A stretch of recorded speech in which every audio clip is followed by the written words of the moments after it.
Merci de l'invitation. J'en profite également pour remercier toute l'équipe France PCI parce que grâce à vous j'ai pu faire une thèse et voilà, j'ai pu faire une thèse, c'est déjà pas mal. Donc moi je l'ai fait ma thèse et donc un travail qui a été publié par la suite sur les durées de la double ventilation plaquettaire dans la vraie vie, en se basant bien évidemment sur les données du registre France PCI. Donc, pour faire très rapidement, pour recontextualiser un petit peu, nous on a pris des données de 2014 à 2019. Donc, pour recontextualiser ce qu'étaient les recommandations dans ce laps de temps-là, nous on s'est focalisé sur le syndrome coronarien chronique et notamment l'angioplastie chez les patients qui présentaient un syndrome coronarien chronique. Donc, on a dû éluder tous les patients qui venaient pour syndrome coronarien aigu. Donc, pour ces patients-là, donc syndrome coronarien chronique, les recommandations européenne en 2013 préconisait une double ventilation plaquettaire de 6 à 12 mois contenant de l'aspirine comme habituellement associée à du clopidogrel. Ces recommandations en 2017 ont légèrement évolué, toujours une association aspirine-clopidogrel, mais cette fois-ci la durée de double ventilation plaquettaire n'était plus uniquement entre 6 et 12 mois, qui était une recommandation qui était encore assez large par manque de données, mais sur une recommandation plutôt stricte et consensuelle de 6 mois, recommandations qui ont été renouvelées en 2019. Donc nous on s'est posé la question en se basant sur le registre, est-ce que ces recommandations européennes étaient appliquées dans la vraie vie, que ça soit sur la durée de la double ventilation plaquettaire et sur l'inhibiteur P2Y12 utilisé, donc le médicament associé à l'aspirine, à savoir le clopidogrel. Donc on a monté une étude là-dessus en se basant sur le registre France PCI, on a interrogé la base de données, on a pris les procédures de 2014 à 2019 et ça nous a permis de sortir un papier qui a été publié dans Frontiers cette année. Et les résultats, c'est ce qui était dit ce matin, le retour d'expérience, les registres nous permettaient de nous interroger sur nos pratiques au quotidien. Est-ce qu'on faisait correctement, est-ce qu'on faisait pas correctement? Parce qu'il y a une grosse différence entre le sentiment qu'on peut avoir et la réalité des faits. Et la réalité, dans ce domaine-là, en tout cas pour le moment, n'est pas très glorieuse pour nous. En tout cas, c'est l'analyse que j'en ai. Donc, sur 2014 à 2019, si on prend toutes les procédures de France PCI, il y en a à peu près 100 000, ce qui est déjà un chiffre vraiment énorme. Et on a écrémé au maximum toutes ces procédures pour garder uniquement les angioplasties qui ont été réalisées dans le cadre de syndrome coronarien chronique, avec beaucoup de facteurs d'exclusion, à savoir donc tous les SCA déjà, tous les infarctus, tous les patients qui étaient sous anticoagulants, parce que ça pouvait aussi biaiser l'analyse des types des antiagrégants qu'on utilisait, et aussi on a éliminé toutes les procédures, notamment des patients qui avaient des procédures multiples, qui alternaient SCA, revascularisation dans le cadre de syndrome coronarien chronique, où on retrouvait des biais très importants. Et en ayant des critères d'exclusion assez durs, assez stricts, on arrive quand même à près de 9000 procédures, donc sur un laps de temps entre 2014 et 2019. J'en profite juste pour faire un aparté. Sur ce laps de temps-là, en 2014, il y avait 6 centres. En 2019, on avait 15 centres. Et on arrive déjà à des chiffres à près de 10 000 procédures. Aujourd'hui, il y a plus de 50 centres, on en discutait tout à l'heure, on a 61. Donc je vous laisse imaginer, ces chiffres-là, quand on fera les mêmes études en 2030, ça sera plus 10 000 procédures, mais ça sera 100 000 qu'on pourra étudier. Donc ça nous donne aussi une perspective sur les puissances statistiques et la représentativité qu'on pourra avoir à ce moment-là. Pour parler des résultats de cette étude, non, pardon, je vais pas aller trop vite. Ça nous permet aussi de faire une petite photographie à un instant T. Je ne vais pas rentrer dans le détail des tableaux et notamment la comparaison entre les groupes, ça n'a pas énormément d'importance. Par contre, ça nous permet de faire une petite photographie de quels sont les patients qu'on revascularise pour syndrome coronarien chronique aujourd'hui en France. Donc typiquement, c'est la photographie classique du coronarien, environ 70 ans, la très grande majorité des hommes, très grande majorité de surpoids, plus des 2/3, des facteurs de risque cardiovasculaire. On voit que le tabagisme actif est quand même relativement faible, que 15%, mais qu'on a quand même 50% des patients qui ont un antécédent de tabagisme, un tiers de diabète, donc ça c'est ce qu'on retrouve dans toutes les études de nos coronariens, on a à peu près un tiers de diabétiques. Et pour les résultats, les résultats que l'on a publiés, c'est les résultats qui sont vraiment marquants. Pour revenir sur les recommandations, de 2013, durée de double ventilation plaquettaire entre 6 mois et 12 mois. À partir de 2017, 6 mois. pour ne pas fausser nos analyses, on a pris un cut-off à 12 mois, c'est-à-dire qu'on a fait 2 grands groupes. Un groupe, on considérait un traitement prolongé au-delà de 12 mois, pour être cohérent avec les recommandations de 2013, et un groupe qu'on a jugé un traitement qui était recommandé, donc jusqu'à 12 mois. Et sur cette période-là, on s'est rendu compte qu'on avait plus d'un patient sur 2 qui était toujours sous double antiaération plaquettaire à 12 mois révolus, post-angioplastie pour syndrome coronarien chronique.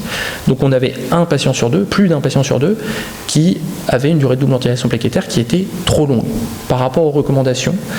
Et encore, si on se base sur les recommandations à partir de 2017, ça c'est ce qui est en orange, si on cumule ce qui est en orange et en rouge, on est à plus de 80% de patients qui ont plus de 6 mois de double antiaération plaquettaire. Aujourd'hui, la durée recommandée, c'est 6 mois, et on a même plutôt tendance à raccourcir cette durée de double antiaération plaquettaire. Donc on se rend compte qu'on est très très loin de ce que l'on recommande, de ce qui est recommandé dans les recommandations européennes. Et quand on regarde les patients qui ne sont plus sous double antiaération plaquettaire à 6 mois post-angioplastie, on n'a que 16% des patients qui ne sont plus sous double antiaération plaquettaire. Ces chiffres nous ont choqués, en tout cas moi, m'ont choqué réellement. La première fois que je les ai vus, je me suis dit qu'on avait fait des erreurs. Et c'est pour ça qu'on a énormément retravaillé les flowcharts pour essayer de comprendre. Et malgré le fait qu'on ait exclu les patients, qu'on ait essayé de retirer tous les facteurs confondants, on a dû se rendre à l'évidence qu'effectivement nos pratiques étaient très loin de ce qui était recommandé. Et c'était le ressenti de tous les cardiologues était qu'on avait trop de patients qui avaient des durées de double antiaération plaquettaire trop longues, mais clairement pas à ce point-là. C'est l'évolution des durées de double antiaération plaquettaire sur le laps de temps étudié, donc 2014-2019. En 2017, il y a eu un changement de recommandation, donc on s'est posé la question, est-ce que ces recommandations ont changé quelque chose dans les pratiques ? On voit qu'en 2014, 56% étaient toujours sous double antiaération plaquettaire à 12 mois révolus. On se dit 5 ans plus tard, changement de recommandation, il y a eu des changements. Alors effectivement, on a perdu 6%, mais on est très très loin d'adhérer aux recommandations européennes. Et on voit que même 2 ans révolus après les recommandations de 2017, on n'a pas vraiment vu la courbe s'infléchir. Alors il nous manque encore un petit peu de recul. On pourrait regarder pour les procédures 2020-2021, mais l'inflexion est lente, et notamment on se rend compte que l'impact des recommandations n'est pas immédiate et pas forte dans les pratiques du quotidien. On s'est posé la question, comment ça se fait qu'on a plus d'un patient sur 2 qui, au bout d'1 an après revascularisation, soit toujours sous double antiaération plaquettaire. Quand on regarde les recommandations, on a quand même des portes ouvertes, soit pour raccourcir, soit pour prolonger les durées de double antiaération plaquettaire. Nos patients ne sont pas des robots, c'est-à-dire qu'en fonction, ils sont tous individuels, ils ont leurs facteurs de risque, les lésions sont différentes, tout est différent, donc on peut adapter en fonction du patient la durée de double antiaération plaquettaire. Et dans les recommandations, que ce soit 2013 ou 2017, il y a une porte ouverte pour prolonger les durées de double antiaération plaquettaire lorsque l'on considère le patient à très haut risque ischémique. Alors, qu'est-ce qui est considéré un patient à très haut risque ischémique ? Ça, c'est un vaste débat qui est très loin d'être élucidé parce qu'il n'y a pas de consensus. Je ne suis pas sûr qu'il y en ait dans l'immédiat, mais en tout cas, on peut se dire, ok, peut-être qu'on a un patient sur 2 qui en fait a très haut risque ischémique et qui ont été à juste titre traités. Donc, c'est ce qu'on est allé chercher. Donc la question c'est ça, c'est est-ce que plus de 50% de nos patients qui ont bénéficié d'une angioplastie pour syndrome coronarien chronique sont à très haut risque ischémique. Donc quand on regarde un petit peu dans le sous-groupe des patients traités longtemps, je ne vais pas faire le détail, mais si vous comparez les deux groupes, effectivement il y a un peu plus d'hommes, ils ont un peu plus de surpoids, ils ont un peu plus de tension, un peu plus de cholestérol, un peu plus de diabète, un peu plus fumeurs, etc., etc. Quand on prend les données de procédure, ils sont un peu plus pluritronculaires, ils ont un petit peu plus d'antécédents d'angioplastie, ils ont un peu plus d'antécédents d'infarctus, etc., etc. Mais quand on regarde dans le détail chaque chiffre, on a des différences qui vont être significatives parce qu'on a une puissance statistique qui est énorme. On parle de 10 000 procédures. Donc même des différences qui sont faibles entre deux groupes de l'ordre de 1% va être statistiquement significatif. Mais est-ce qu'on peut considérer réellement qu'entre, si on prend les pluritroculaires, entre 55% pour le groupe courte durée entre guillemets et 62%, est-ce que ça a eu réellement un impact ? Est-ce que le cardiologue a vraiment pris ça en considération pour juger de la durée de double antiaération plaquettaire ? les différences en pratique, même si elles sont significatives, non, c'est pas des différences qui sont suffisamment marquantes pour dire qu'on peut expliquer ces différences avec des données comme ça prises un peu les unes à côté des autres. Donc on a essayé de prendre un petit peu de recul et on a essayé d'intégrer tous les patients, enfin le tout dans un score. Il y a un score qui est recommandé, qui est validé pour étudier, pour juger du risque ischémique des patients, c'est le score DAPT. Alors c'est un score, c'est le DAPT score, c'est un score qui vaut ce qu'il vaut, qui est loin d'être parfait, mais qui figure dans les recommandations, et surtout c'est un score qui avait le grand mérite de pouvoir être reconstruit a posteriori à partir des données du registre. Ce qui n'était pas le cas d'autres scores qui auraient pu potentiellement être à disposition. Et donc on a reconstruit pour chaque patient, alors pas ligne par ligne, mais en faisant des algorithmes, le DAPT score pour chaque patient. On considère qu'un patient est à haut risque ischémique lorsqu'il a un score DAPT supérieur ou égal à 2. Et quand on prend cette donnée-là, on se rend compte que dans notre base de données, on a 22% de notre population qui peut être considérée à haut risque ischémique. Donc 22% de nos patients dans les deux groupes sont à considérer comme haut risque ischémique si on se base sur ce score-là, alors que déjà on voit qu'on a plus d'un patient sur deux qui est toujours sous double ventilation plaquettaire au bout d'un an, donc déjà on sent qu'il y a une dichotomie qui n'est pas normale. La seule bonne nouvelle, entre guillemets, c'est quand on compare les groupes, par contre là on se rend compte qu'on a 25% de patients à haut risque ischémique dans le groupe prolongé contre 18% dans le groupe traitement, on va dire standard, avec une différence significative.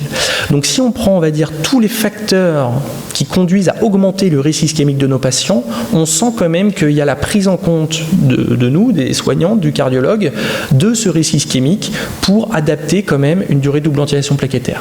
C'est un sentiment un petit peu global.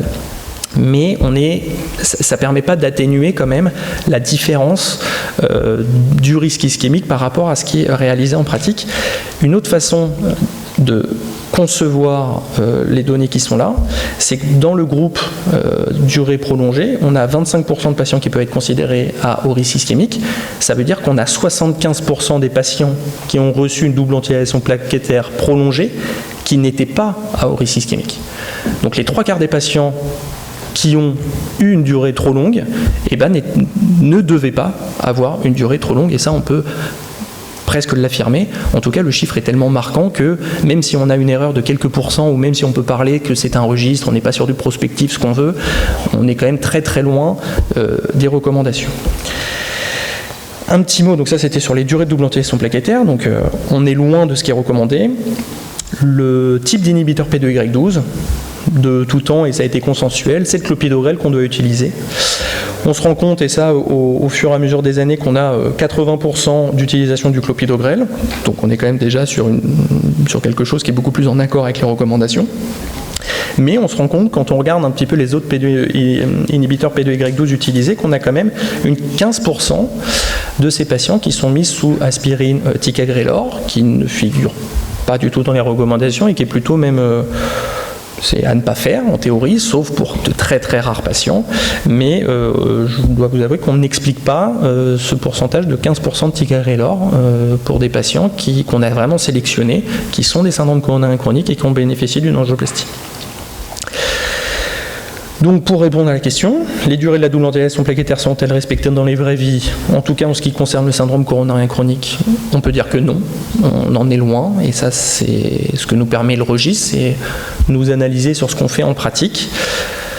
Donc sur ce point-là, on n'est pas très bon. Je ne vais pas rentrer dans les détails de comment on pourrait expliquer ça, on pourrait en parler je pense pendant des heures. Juste un petit mot, comme on est sur les France PCI Connection, sur l'intérêt d'un registre pour ce type de questions.